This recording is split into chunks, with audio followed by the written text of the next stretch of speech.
सबसे पहले सुरेंद्र राजपूत जी, शुरुआत आपसे ही करते हुए, चूंकि चिराग पासवान को आपने सुना, साफ साफ उनका यही कहना है, सुई की नोक पर टिका हुआ है इंडिया का ये गठबंधन, कभी भी धड़ाम से गिर जाएगा। और अब तो राहुल गांधी को लेकर भी कांग्रेस के खेमे से बड़ी खबर आ गई है, तो अमेठी से भी चुनाव लड़ेंगे राहुल गांधी।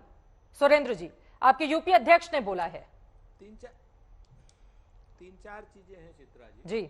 सबसे बड़ी बात तो आपने कहा कि साहब हमारे गठबंधन सुई की नोक पे टिका हुआ है, तो हमारे धर्मशास्त्र कहते हैं कि हमारी पृथ्वी भी गाय के सींग पर टिकी हुई है। और देखिए पृथ्वी कितना अच्छा काम कर रही है। तो जो चीजें बहुत बड़ी चीजों पर टिकी रहती हैं वो चल नहीं पाती हैं। जो मोदी जी के सर पे टिकी रहेगी वो चल नहीं पाएगी। जो गाय के सींग पर, सुई के नोक पर टिकी रहेगी वो खूब चलेगी।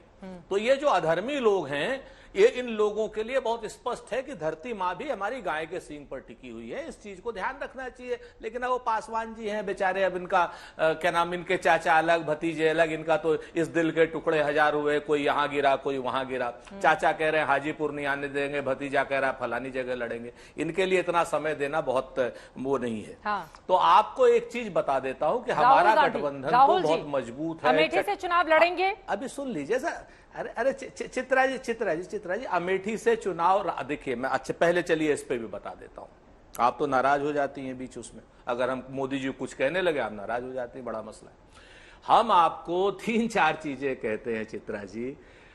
कांग्रेस का एक कांग्रेस जन चाहता है, और क्या नाम, पूरे अमेठी चाहती है श्री राहुल गांधी जी अपने घर से चुनाव लड़े। अपने घर को कोई नहीं छोड़ता। श्री अजय राय जी ने वो अभिव्यक्ति की। चुनाव लड़ने का फैसला श्री राहुल गांधी जी को, क्या नाम, CWC को और कांग्रेस अध्यक्ष को करना है। लेकिन एक एक कांग्रेस का जन और एक एक अमेठी का आवासी चाहता है कि झूठ, छल, कपट और प्रपंच के जो 5 साल श्रीमती स्मृति ईरानी ने वहां पर करे हैं, और क्या नाम, अमेठी से लेकर संसद तक बहुत निचले और निर्लज्ज स्तर के झूठ बोले हैं। अभी पिछली बार संसद में भी देखिए क्या बोला उन्होंने, आपके सामने है, जो उनकी महिला सांसदों ने भी मना किया। तो वो उनसे निजात चाहता है। हम सब चाहते हैं राहुल गांधी जी चुनाव लड़े। एक बात अजय राय जी ने वही अभिव्यक्ति की है, लड़ने का फैसला राहुल गांधी जी, CWC और कांग्रेस अध्यक्ष को करना है। आप 2 मिनट के लिए जो अभी इतनी सारी बातें आप कर रही है ना, शरद पवार साहब ने है, अखिलेश यादव जी हैं, फलानी जगह है, अभी हम आपको एक चीज बहुत साफ साफ बता दे रहे हैं। आने वाले समय में गठबंधन बनता कैसे है। कहते हैं ना कि सरजमीने हिंद पर अक़वाम आलम के फिराक, काफिले बसते गए हिंदुस्तान बनता गया। फिराक गोरखपुरी थे, आप तो जानती हैं, रघुपति सहाय नाम था। बाकी सब लोग तो भाजपा वाले तो कहने लगे कोई मुसलमान रहा होगा। तो मैं आपको, ये गठबंधन का ये तरीका है। हम लोगों में मतभेद भी हैं, ये भी हम मानते हैं। हम आपको पहले बता दें मतभेद हैं। मतभेद अगर नहीं होते तो एक ही दल होता हमारा, सब लोगों का। लेकिन आज की डेट में अहंकार के खिलाफ हम अपने सारे मतभेदों को बुला करके चित्रा जी पूरे तरीके से मायावी अहंकार के सामने खड़े हैं। कोई मायावी शासन के माथे पर तीर मारेगा, कोई भुजाओं पर मारेगा, कोई जंघाओं पर मारेगा, और राहुल गांधी जी उनकी नाभि पर तीर मारेंगे। बहुत स्पष्ट है, इस चीज को जान लीजिए। मायावी शासन का अंत होगा। के बावजूद, और उधर उनका चेहरा भी क्लियर है और सीटों के बंटवारे का फॉर्मूला भी क्लियर है। सर, देर ना हो जाए कहीं। चलिए, हम हम आपकी बात से सहमत है, बिल्कुल ठीक है। हमारा कन्वीनर नहीं तय हुआ। हम आपसे एक चीज आपके जरिए पूछते हैं, हम तो भाई पूछ नहीं सकते, भाजपा वालों डर लगता है FIR करा देंगे। हम आपके जरिए एक बात पूछते हैं कि हमारे पास तो प्रधानमंत्री पद के दावेदार हैं, प्रधानमंत्री पद के योग्य उम्मीदवार हैं। कांग्रेस में राहुल गांधी जी हैं, मल्लिकार्जुन खड़गे साहब हैं, सपा में अखिलेश यादव जी हैं, RJD में तेजस्वी जी हैं, JDU में नीतीश कुमार जी हैं, DMK में स्टालिन साहब सहित तमाम हमारे पास हैं। लेकिन हाँ, ममता जी भी हैं। अभी आप कहने लगे कि नहीं, ममता जी का नाम नहीं लिया। हम आपको बताएं, लेकिन नरेंद्र मोदी जी की पार्टी में, NDA में, जो नॉन डेमोक्रेटिक अलायंस है, इसमें नरेंद्र मोदी जी के अलावा एक चेहरा बता दीजिए कोई हो तो। लेकिन हम तो कर रहे हैं, चर्चा होती है, लेकिन नरेंद्र मोदी की कब चर्चा होती है? आपने बहुत सारे चेहरों का नाम ले लिया है, तय करने में तो दिक्कत हो जाएगी। लेकिन राखी राठौर से मैं जवाब ले लेती हूँ। अनुराग भदौरे जी, उसके बाद में फौरन आपके पास आऊंगी। राखी राठौर जी, उन्होंने जो आरोप लगाए हैं बीजेपी के ऊपर, जवाब दीजिए उस पर। चैलेंज बढ़ गया है। देखिए, राहुल गांधी आ रहे हैं अब अमेठी से चुनाव लड़ने के लिए, और लीड भी करेंगे, जैसा कि बोल रहे हैं सुरेंद्र राजपूत जी।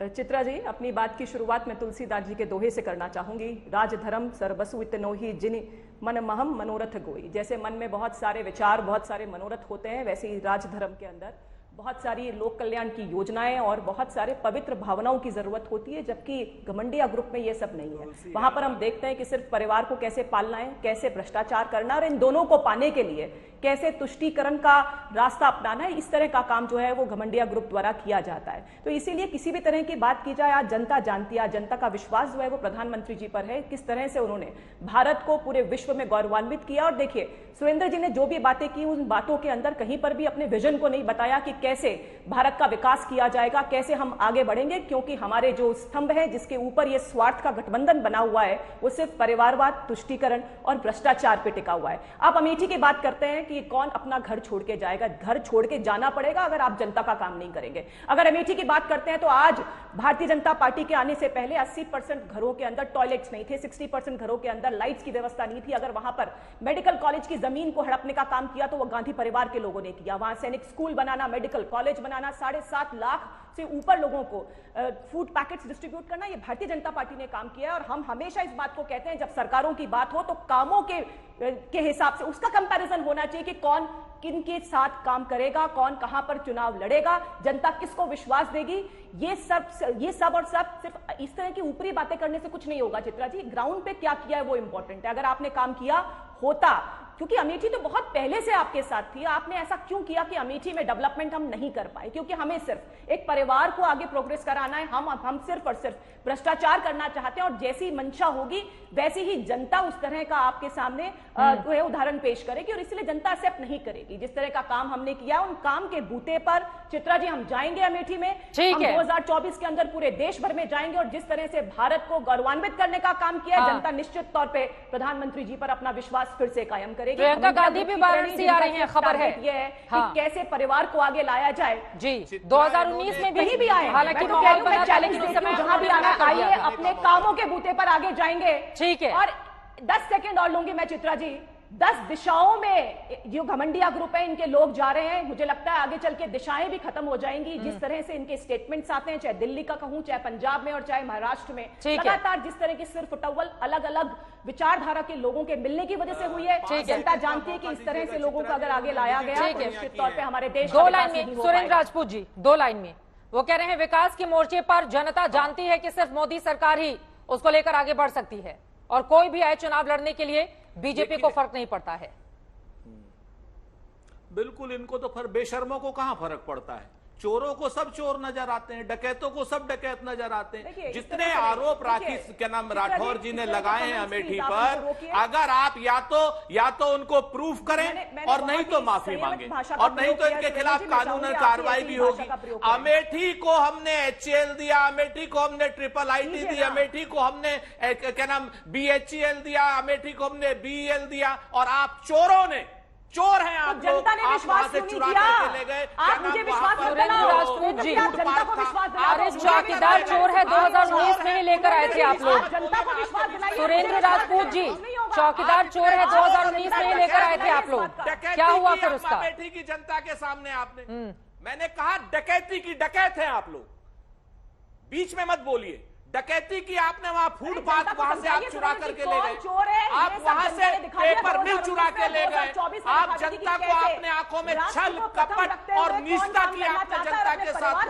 13 रुपए किलो की चीनी आपने कही थी, 13 रुपए किलो की चीनी छोड़ दीजिए। महंगाई में 28 लाख करोड़ की लूट की आप लोगों ने। आप भारतीय जनता पार्टी वाले चोर भी हैं, डकैत भी हैं। ये बात, और जो झूठे आरोप लगाते हैं, उन आरोप को पुष्ट करने के लिए अगर आपके पास कुछ हो तो बताइए, वरना ये बदतमीजी की भाषा नहीं। घमंड बोल रहा है ना सुरेंद्र जी, ये घमंडिया ग्रुप का जो घमंड बोल रहा है ना, जनता जवाब देगी इस बात का। चित्रा जी, तो नॉन डेमोक्रेटिक अलायंस है, लगती है वो जनता जो अगर हम इसको कहेंगे कि नंगे दलालों का अलायंस है। आपको लगता है कि आप जनता को एनडीए, अगर आप इस तरीके की बातें करेंगे तो आपको बहुत करारा जवाब मिलेगा 2024 के अंदर। मैंने कहा ना, नंगे दलालों का अलायंस है एनडीए। नहीं, जवाब आपको देगी जनता। सुरेंद्र जी, जवाब देगी जनता आपको। आपने जो बातें मुझे बताई, थोड़ा सा शब्दों की मर्यादा को बनाकर रखेंगे, ठीक है। चुनाव अपनी जगह, लेकिन इस वक्त टीवी डिबेट पर हम हैं, थोड़ा सा शब्दों की मर्यादा को बनाकर रखेंगे। अब मैं बाकी मेहमानों के पास, अनुराग भदौरिया जी, अखिलेश यादव जी की ओर से कहा गया है कि बकवास करते हैं। ठीक है सर।